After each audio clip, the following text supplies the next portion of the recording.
Yes, sir. We are back. This is your guy, Marcellus Ease, and ignore all the small market talk, as these NBA finals are shaping up to be one of the best we have seen in a long time. And I'm not gassing this up because in this segment, we're going to get down to the nitty gritty and some of the things that's going on in between the lines, the way these teams kind of line up, the way they're built.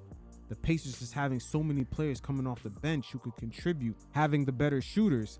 And when we go on to the other side, OKC has so many players also coming off the bench, but that unit is more built with the speed defensively, the way they can deflect passes, close out on shooters. Everything is coming together in a perfect recipe for NBA Finals. But hey, I'm not going to say no more. Let's just get to it. We make the rules, pal. The news, war, peace, famine, upheaval, the price of a paper clip. We pick that rabbit out of the hat while everybody sits out there wondering how the hell we did it. I'll go right. Now, before we get to the film, just a quick little layout on some of the dynamics that was taking place in game one that kind of showed you that this was always going to be close. The Pacers in the first half uncharacteristically had 19 turnovers, 9 to be exact in each quarter. But at the end of the first, they were only down by 7 points. And in the second quarter, the Pacers shot even worse from the field. OKC at a point had 14 steals that only converted on 7 points. And we can't forget that their squad is a team.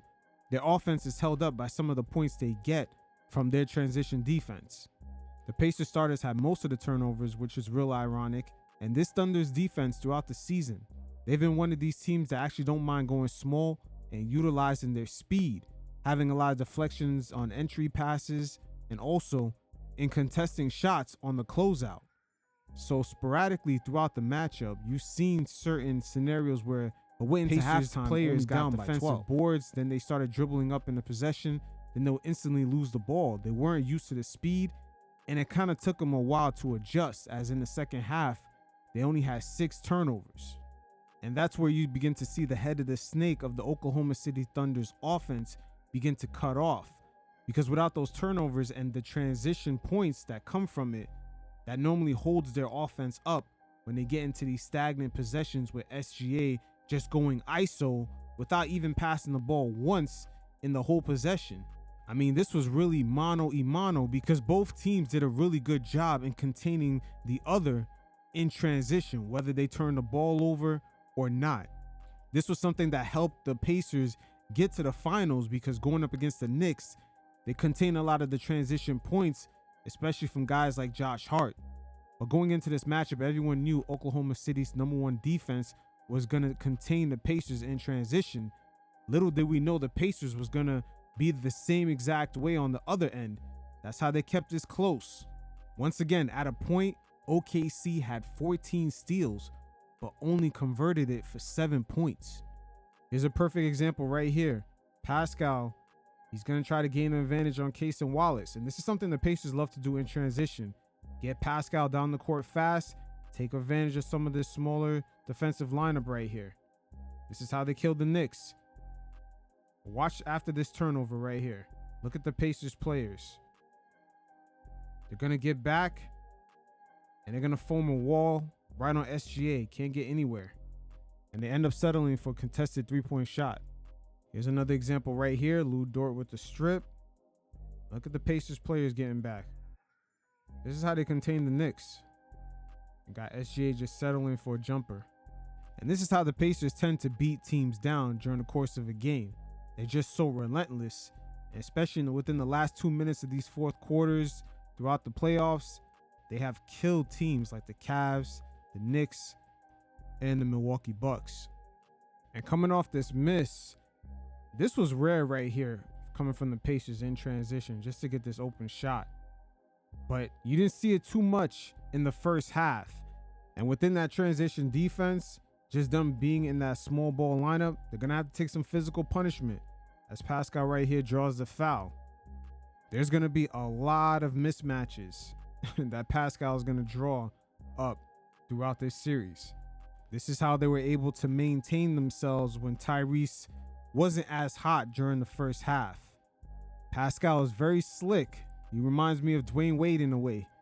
You never see him score 30, but then you look up in the box score, and all of a sudden, this guy has a ton of points. He's getting to the line. He's getting easy, very slick transition points.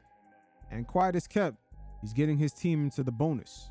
So it's going to be interesting to see how the Thunder manage kind of utilizing that defensive speed of the small ball lineup, but at the same time, matching up with Pascal just dominating their smaller players. Like how those minutes with Hartenstein and Chet is gonna be fluctuated throughout the course of this series. Here's a perfect example here. Check out Pascal off this miss from Chet.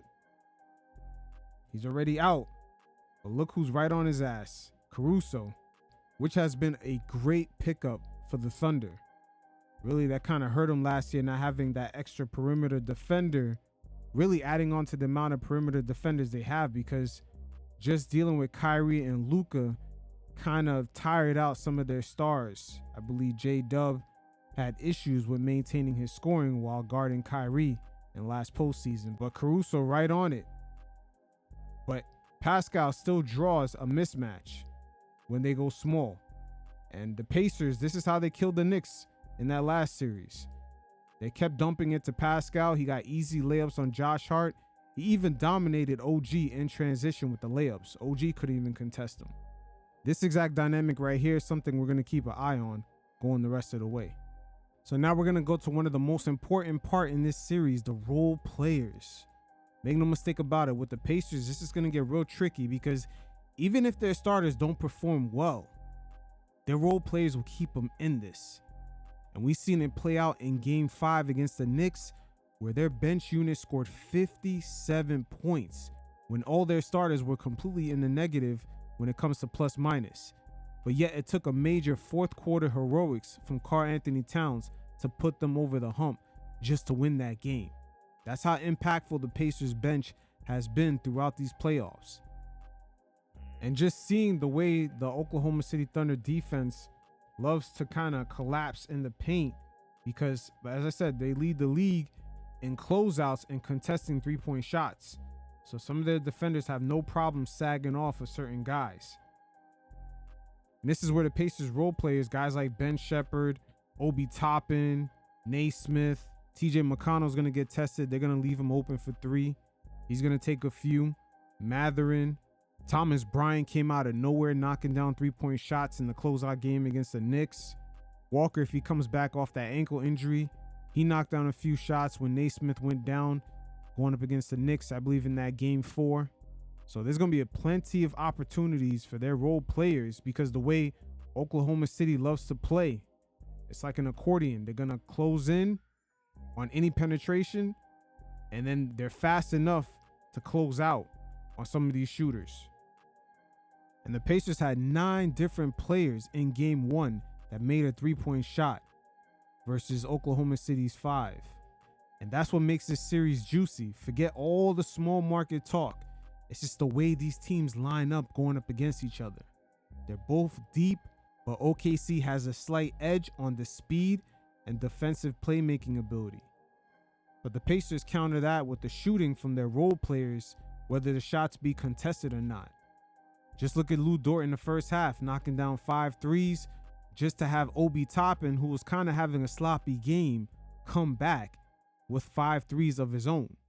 This is truly lining up to be a very interesting series. It almost reminds us, if we just go back from a historical context, to the Detroit Pistons versus the San Antonio Spurs. I believe that was in 2005. It went to a Game 7, and things really came down to the wire. So it was really a game of inches. And again, the Pacers taking Game 1 should not come by a surprise. The Thunder did not have one quarter this whole game where they scored 30 points or more. And this includes the fact that in the first half, things played out into their hands, where the Pacers turned it over 19 times, and the Thunder love to get transition points. Just like a boxing match, there's going to be a lot of counters from game to game, but this fight is definitely lining up to be 12 rounds. Now we're going to take a look at the decision making of SGA as well as J-Dub. At times, their offense does get stagnant. They sometimes get trapped into playing that your turn, my turn basketball. And sometimes they overlook the open shooters. Here's an example of that stagnant offensive possession I'm referring to, where there's barely even a pass. And this is how the Knicks lost game 1 against the Denver Nuggets after controlling the game for 36 minutes and allowing the Nuggets to steal it at the end. They had stagnant possessions, and it was just a lot of settling, a lot of bad decisions, and it even affected them going up against the Nuggets once again in game 3, where they controlled the game for about 40 minutes and pretty much lost control within the overtime, only scoring 2 points. The ball movement stagnated. There was barely any passes in some possessions. It's just really SGA going 1v1 and settling for a tough shot. With the Thunder going down the stretch, when teams begin to cut down on their turnovers like the Pacers did in game 1, in which they only had 6 turnovers in the second half, that's a major catalyst that OKC doesn't have to carry their offense, especially with them being not so deep with the just amount of shooters that they have on their team. That's why sometimes we see them prone to being exposed in these comebacks down the stretch. And the way this year's finals is playing out, the Pacers are a perfect opponent for being in these scenarios. And game 1 was truly a reflection of that. Okay, so going down the stretch, the Thunder only had 2 buckets in the last 5 minutes. Something that doesn't really get talked about a lot in game 1 is the defense with Miles Turner being out there on the floor. The Thunder, around the paint, they missed a lot of shots. They were 20 of 42 overall at the rim, but they were 10 of 27 at the rim when Turner was actually on the floor. That kind of explains the struggles of Chet Holmgren a little bit, because Turner was really deterring his shots in and around the paint. And Holmgren, his jump shooting wasn't as consistent in game 1. He wasn't much of an outside threat. Here's a play in transition, and check out the Pacers, one of their assistant coaches, trying to tell him to get back in transition. She's going ham over there. But Chet right here, he had a nice opportunity to get a quick bucket on Turner as he tried to catch him off guard. There's something about Turner that definitely throws him off. I believe his mobility, because in the playoffs so far, the Thunder have not really faced a team with a center like that. They faced slower centers in Memphis with Zach Edey, the Denver Nuggets with Jokic, and also the T-Wolves with Rudy Gobert. So these guys are a little bit slower than Turner. Turner actually has a bit more mobility. So that has actually thrown them off in game 1. So Chet's definitely going to have to rebound from that and get more consistency in his jump shooting. So in the last 3 minutes, the Pacers went small. And unfortunately, it ended up costing them about 4 points in second chance opportunities, as Pascal Siakam was able to grab an offensive board and draw a foul. And in another possession, SGA was not able to box him out due to his size, and was able to give the Pacers a second chance, grabbing that air ball for a putback. So a lot of the little nuances I spoke on earlier, with the Pacers cutting down their turnovers in the second half, not allowing that OKC transition defense to get points, which helps that offense make up for the lack of shooting that they have at times and how stale their offense gets. That now is cut out, and everything is left on the shoulders for SGA and J-Dub to make things happen. But they still had their opportunities. J-Dub as well as Lou Dort had an open 3. They both missed it. And again, this is where the pressure begins to come down on the Thunder, because the catalyst with the Pacers is that their role players, they tend to knock down their shots. Ben Shepherd, Naismith, Obi Toppin, and Miles Turner were knocking down some tough threes in that fourth quarter. And it gets crazy because now the Thunder is left in an all too familiar situation. Now heading down the stretch, with OKC up 3. Now one pass happens on this possession. Very similar situation that played out in the Nuggets comeback in games 1 and 3. And just looking at it again with OKC going small, that kind of plays into the Pacers' favor, because now they have Obi Toppin out here. There's no big to actually body him in the paint and grab boards, because Obi's not that kind of player, even though he's listed at times as a power forward. So the Pacers have 5 3-point shooters that fall in line with their fast-paced 5-out offense. I mean, just looking at Case and Wallace and Caruso, Those two already give the Pacers an advantage on the three-point shooters. Obi, Naismith, and Nembhard. Those guys have had the hotter hand in these playoffs when it comes to three-point shooting. Now OKC up 1. Time winding down. Look at the possession once again. Barely a pass inside the arc. Once again, your turn, my turn. J-Dub is going to settle for the tough layup. And this play right here, I wouldn't say it's a foul. It's a tough call right here, but I wouldn't say that's a foul. Guys have their momentum going one way. The refs should try to stay out of it. The physicality is part of the game, and just slowing down the pace every single minute is kind of messing up with the flow of the game, the momentum. Teams sometimes are getting free timeouts. This is something Adam Silver, just going off a tangent, he's going to have to correct, because it's definitely messing with the flow of the game. I don't know if it's a money thing where they have to look at the replay, then they get more commercials because fans are very engaged. Maybe those ad spaces are worth a lot more. It could be a money play, you never know, but it's messing up with the flow of the game. Not everything with a little bit of physicality deserves a replay. It's the fucking finals. Let's just go. Okay, so after the challenge, the ruling is not a foul. So OKC gets a fresh 14. Once again, they're still going small. OKC still small on the court right now. And just like the last possession, not a pass at all. SGA kind of settles. That's his range right there.